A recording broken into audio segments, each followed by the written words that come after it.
McGee, you've been sitting there with your nose pressed against the window for almost an hour. Are you waiting to bark at any strangers who come in the yard? Nope, I'm waiting for the postman, Molly. I'm expecting a lot of mail. Don't tell me you mailed in another one of those coupons obligating yourself to something that's supposed to put you under no obligation. Nope, haven't sent in nary a coupon.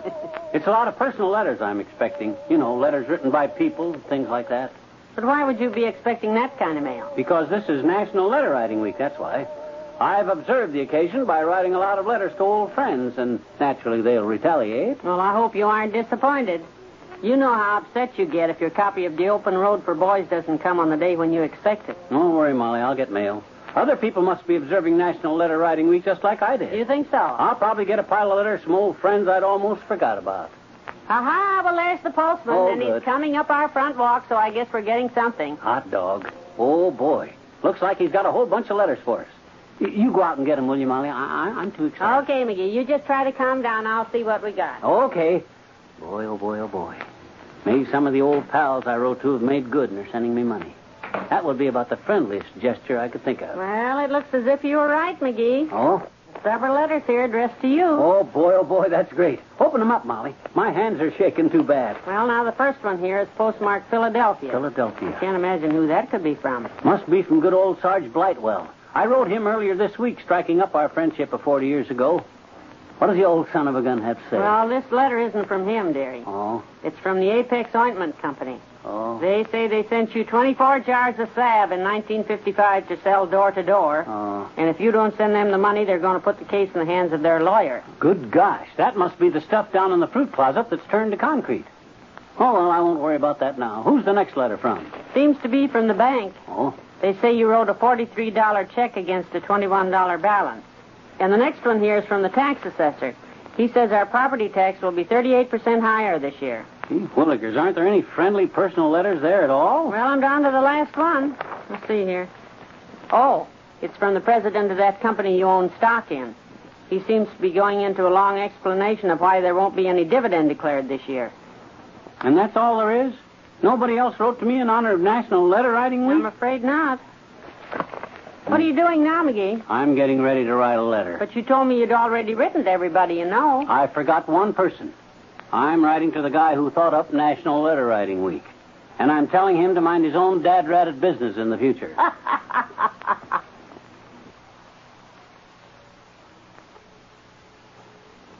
You're being awfully quiet, McGee. Are you into something? No, I'm just sitting here writing some letters. This is National Letter Writing Week, you know. Well, that sounds harmless enough. Yep.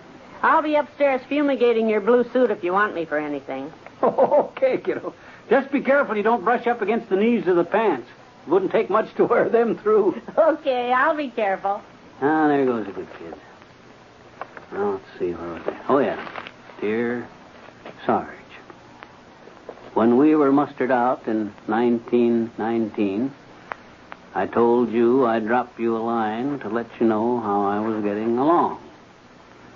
I've been pretty busy since then, and this is the first chance I've had to write. Hi, Mr. McGee. Oh, hi there, Teeny.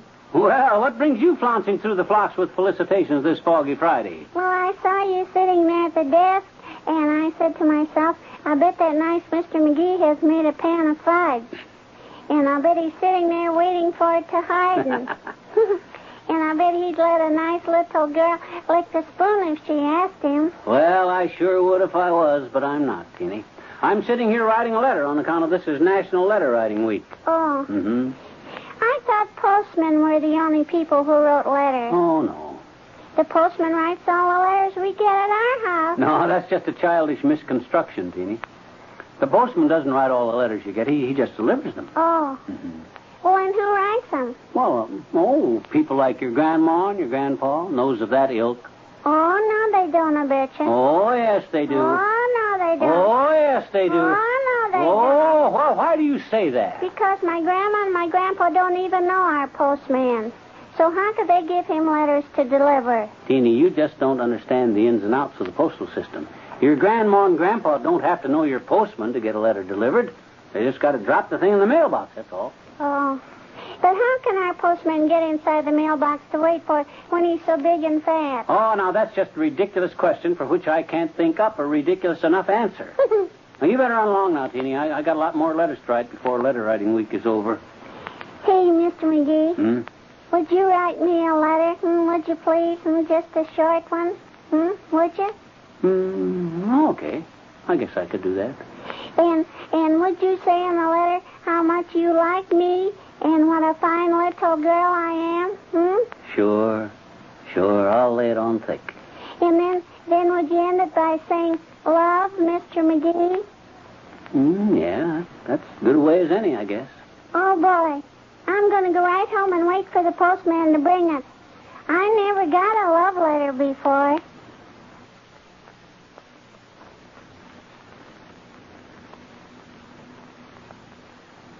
Molly, how you spell deer? Well, it can be D-E-R or D-E-A-R. Depends on whether you're talking about a big fat animal or whether you're using it as a term of endearment. Oh. Well, that's kind of hard to say just offhand. I'm starting out a letter to dear Aunt Sarah. She's a big fat animal, but I guess I feel kind of endeared to her in a way. So which word should I use? D-E-A-R. Okay, thanks. Why are you writing to Aunt Sarah anyway? You haven't written to her in 20 years. I know, but this is National Letter Writing Week, and I'm celebrating the event by getting out a lot of correspondence. I'm going to write good, newsy, factual letters, too. Just wish I could think of something to say to Aunt Sarah. Well, you could write about the weather. That's always a good subject. Tell her that it's been very warm here for this time of the year. Oh, I can't say that, Molly. I told you this was going to be a factual, newsy letter. Hey, let me get to the phone here. Who are you calling? I just wanted to check on... Hello, Weather Bureau? I understand it's been pretty warm for this time of year. Would you go along with that? I see. I see. Okay, much obliged to you. Goodbye. What'd they say? Wait a minute, I want to get this written in the letter before I forget it. Dear Aunt Sarah, the temperature here has been 2.7 degrees above normal this month. Rainfall has amounted to 48 hundredths of a inch. There. That takes care of the weather. Now, what have we been doing that I could write her about? Well, we haven't been doing much of anything in the evenings, just watching TV. Yeah, well, I'll write her about that. Just let me check on the facts first. Who do you have to call up about that? I just want to make sure. Hello? Is this WVIS-TV? Well, this is a constant viewer speaking. Can you tell me what time Groucho Marx was on last night? Okay, what about Dragnet? Right. Thank you very much. Goodbye. Why do you have to find out about that? Wait a minute. Let me get this down. We watched TV last night and saw Groucho Marx from 7 to 7:29:30 local time, and Dragnet from 7:30 to 7:59:30. Heavenly days. Don't you think you're carrying this business of writing a factual letter a little too far? The sponsors of National Letter Writing Week say that factual letters are the best kind. Now, let's see. Do you know a good psychiatrist I could call? What do you want to call a psychiatrist for? Well, I was planning to close the letter by saying, love, Fibber. But I got to check with the psychiatrist to find out whether I really love Aunt Sarah or not.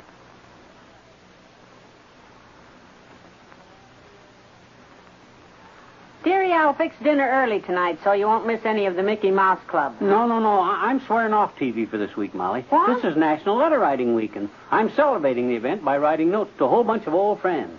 You know, Army buddies, fellows I knew in vaudeville, all such people like that. I think that's a wonderful idea. I think so myself.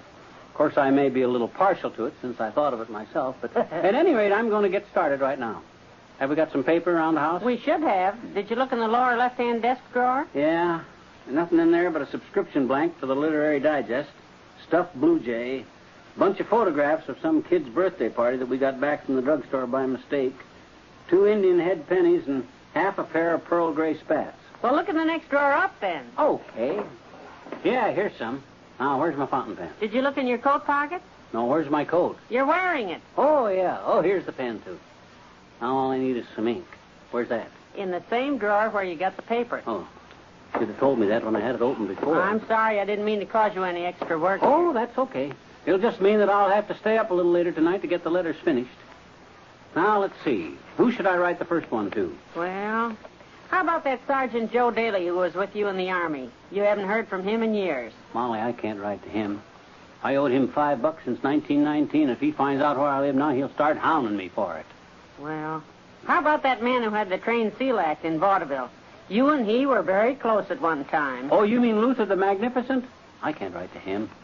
I borrowed his car once in 1922 to take my trunks down to the depot in Sandusky, Ohio. And, well, I more or less ran into a telephone pole, and Luther hasn't spoken to me since.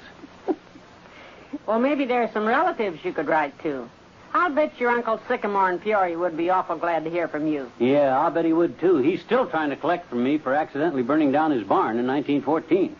I'm sure not going to start that business all over again. Well, I don't know who else to suggest. Well, there must be somebody that... Hey, wait a minute. I know. Who? I'm going to write a long, newsy letter to you, Molly. As far as I can figure, you're the only person I know that I'm still speaking to.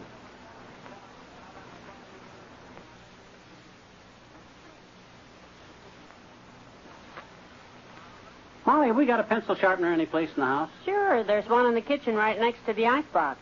Oh, is that thing a pencil sharpener? I thought that was a gadget you stuck cabbage into to make coleslaw. No, it's a pencil sharpener. But why are you so interested in sharpening a pencil anyway? You never write anything. Well, I'm just about to right now. I'm going to write a letter. I see. To whom?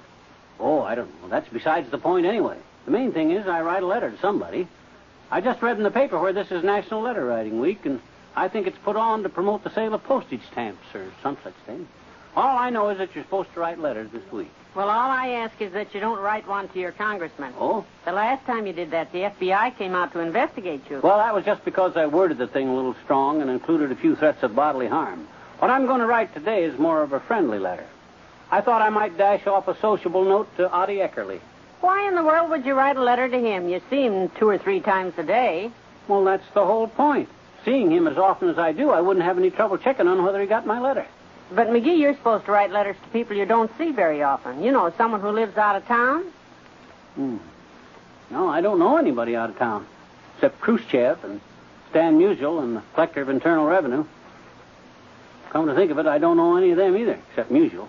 You mean you don't know anybody at all who lives out of town? Not that I can think of. Hey, wait a minute. Of course I do.